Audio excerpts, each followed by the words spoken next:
I always heard people talk about passive income like it's the magic solution for financial freedom, but instead of just listening to others, I decided to actually try 5 different passive income side hustles myself and see what really works and what doesn't. The first thing I realized is that the internet makes passive income look effortless, almost like money just appears the moment you click upload. But in reality, the beginning is the hardest part because nothing happens instantly and you have to keep going before seeing even a small result. The first passive income idea I tried was selling digital products, and honestly, I thought this one would be the easiest because people online make it sound like you just create a planner or template, upload it, and watch the money come in. But I quickly found out it's not that simple. Before creating anything, I had to research what people were actually searching for and which products sell consistently, and that part alone took almost 2 weeks of trial, error, and learning basic design skills just to make something that looked good enough to upload. After uploading my first set of products, the first few days were completely silent with 0 sales, and that moment taught me that passive income doesn't feel passive at the beginning because you're working hard but nothing is happening yet. Eventually, after improving the covers, writing better descriptions, and promoting lightly on social media, the sales finally started trickling in, and by the end of the first month my digital products made around $60, which may not sound like much, but it proved that the system works if you give it time. Next, I tried print on demand, which at first sounded almost too good to be true because you create a design and whenever someone buys it, the company prints it, ships it, and pays you without you touching anything. But the reality is the competition is massive and you really have to stand out. My first designs were honestly pretty bad, but as I tested more styles, explored different niches, and made slightly better artwork, I uploaded around 20 designs, and surprisingly only 2 of them started selling, but those 2 made almost all the income. By the end of the trial period, print on demand brought in around $80, and even though most designs didn't work, the ones that did kept selling on their own, which taught me that in print on demand it's not about quantity but about having a few strong designs that people actually want. The third passive income method I tested was affiliate marketing, which is often misunderstood because it sounds like easy money, but in reality nobody clicks your links unless they feel like you're genuinely helping them instead of trying to sell something. To avoid being spammy, I made small reviews and simple guides about products I actually used, and I posted them on a small blog and through short social clips. And at first nothing happened because affiliate marketing takes time before any traction kicks in. But once a few pieces of content started ranking and people began trusting the recommendations, the commissions slowly started coming in, and by the end of the experiment I earned around $150, which made it the most passive income stream once it finally picked up.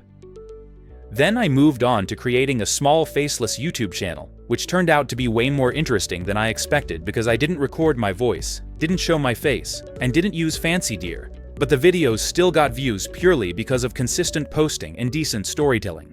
The first and second weeks were slow, but by the third week one video randomly started gaining traction, and even though the channel wasn't monetized yet, I could clearly see how YouTube becomes a long-term passive machine once you cross that first barrier. Even with a small audience, a well-made video can continue getting views for months or even years, which means YouTube has one of the strongest passive income potentials if you stick with it and keep improving your content. The last passive income idea I tested was index fund investing, which is different from the others because it's genuinely passive, but it's also the slowest since you're not doing anything except letting your money grow over time without trying to beat the market. Some days the value went up, some days it dropped, but overall it kept growing steadily. And unlike the other side hustles that require creativity or time up front, investing rewards patience more than anything else because it builds wealth slowly but reliably. After trying all 5 of these side hustles, the biggest lesson I learned is that there is no such thing as completely effortless income, and every single method needs effort in the beginning before the passive part actually starts working. Digital products showed me that patience pays off. Print on demand taught me that only great designs survive. Affiliate marketing proved that trust is everything. YouTube revealed that consistency can turn into long-term income. Investing reminded me that slow growth is still real growth. If you're planning to start your own passive income journey, begin with just one method, learn it properly, stick with it long enough to see results, and once it starts working, that's when you can add more streams and build something that lasts. But here's something important I realized while testing all these side hustles. Most people don't fail because the method doesn't work. They fail because they jump from one thing to another before giving any idea enough time to grow. Everyone wants quick results, but passive income isn't built in a week, and the first month is usually the hardest because you're putting in effort without seeing anything in return. There were moments when I felt like maybe I picked the wrong side hustle, or maybe it just wasn't meant for me. But every time I pushed a little more, learned a little more, and stayed patient, things slowly started to move in the right direction. That experience taught me that the early stage feels slow for everyone, even the people who seem successful today. And another thing I learned is that you don't need a perfect plan to start. You just need to start with something that matches your personality. If you're creative, digital products will feel natural. If you love educating, YouTube or affiliate content might be better.